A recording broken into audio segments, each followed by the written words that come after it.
La liberté est toujours une très grande conquête et la libération de Clermont le 27 août 1944 vaut bien aujourd'hui une fête, histoire de se remémorer quelques très forts souvenirs.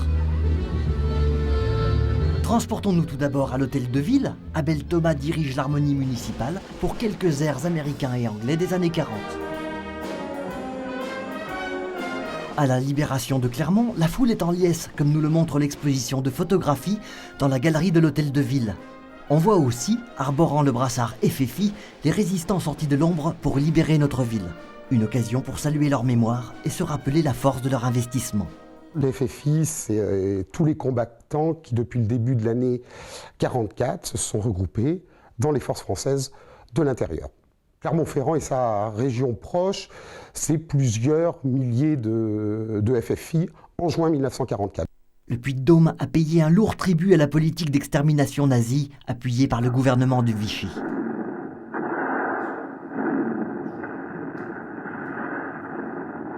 Au départ, Clermont-Ferrand était en zone libre de 1940 jusqu'au 11 novembre 1942. Le 8 novembre 1942, les Alliés ont bombardé de Toulon et après les Allemands ont envahi la zone libre. Donc on n'était plus simplement sous la coupe de Vichy, mais également sous la coupe directe allemande.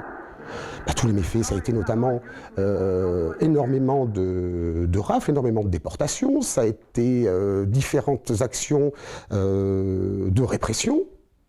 Les Ardents n'y ont pas échappé, notamment le 2 septembre 1943. Ils avaient formé un des tout premiers maquis de France, c'est le premier maquis d'Auvergne, à côté du col de Cessa, au lieu dit les Bacs de Montmer, où il y a eu la première attaque directe allemande contre la résistance, et c'était le 2 septembre 1943. On a compté 1689 personnes déportées, dont seule la moitié sont revenues. Rappelons la date du 18 août 1944, 9 jours avant la libération de Clermont, où la Gestapo faisait partir pour le camp d'Auschwitz 70 hommes, femmes et enfants.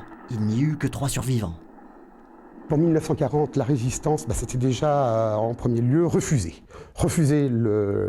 l'armistice de Pétain. C'était un premier acte de résistance. C'était enlever les manivelles sur les voitures ennemies, c'était mettre des croix de Lorraine, accrocher des papillons. C'était la toute première résistance avec les faibles moyens dont les gens pouvaient disposer à l'époque.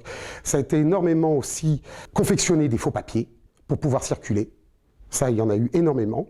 À partir de 1943, la lutte contre le STO, le service du travail obligatoire, c'était de cacher les gens qui devenaient de ce fait réfractaires, et notamment le maquis, et de nombreux maquis ont été créés pour ça, pour protéger ces personnes qui devaient partir, qui étaient requis pour le STO en Allemagne. Cacher les juifs, qui depuis 1942 subissaient les lois anti-juives de l'État français. C'est tout ça, cette résistance, c'est protéger les gens, c'est un petit peu s'organiser. Le jour de la libération de Clermont, chaque année, est sacré pour les résistants, nous explique ce solide octogénaire, ancien FFI. Mais pas d'exubérance. La satisfaction de la liberté retrouvée ne saurait apaiser la douleur des compagnons perdus. Place de la Victoire, l'esprit se fait plus léger sur des airs de jazz et de bebop.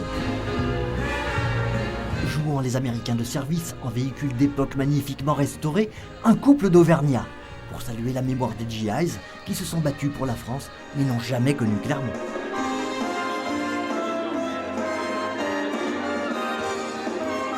Par la bouche de Dominique Fredfond, souvenons-nous aussi des poètes qui ont lancé les mots à l'assaut de la barbarie. Un mot, la liberté, a suffi à réveiller les vieilles colères. Et des millions de Français se préparent dans l'ombre à la besogne que l'aube proche leur imposera.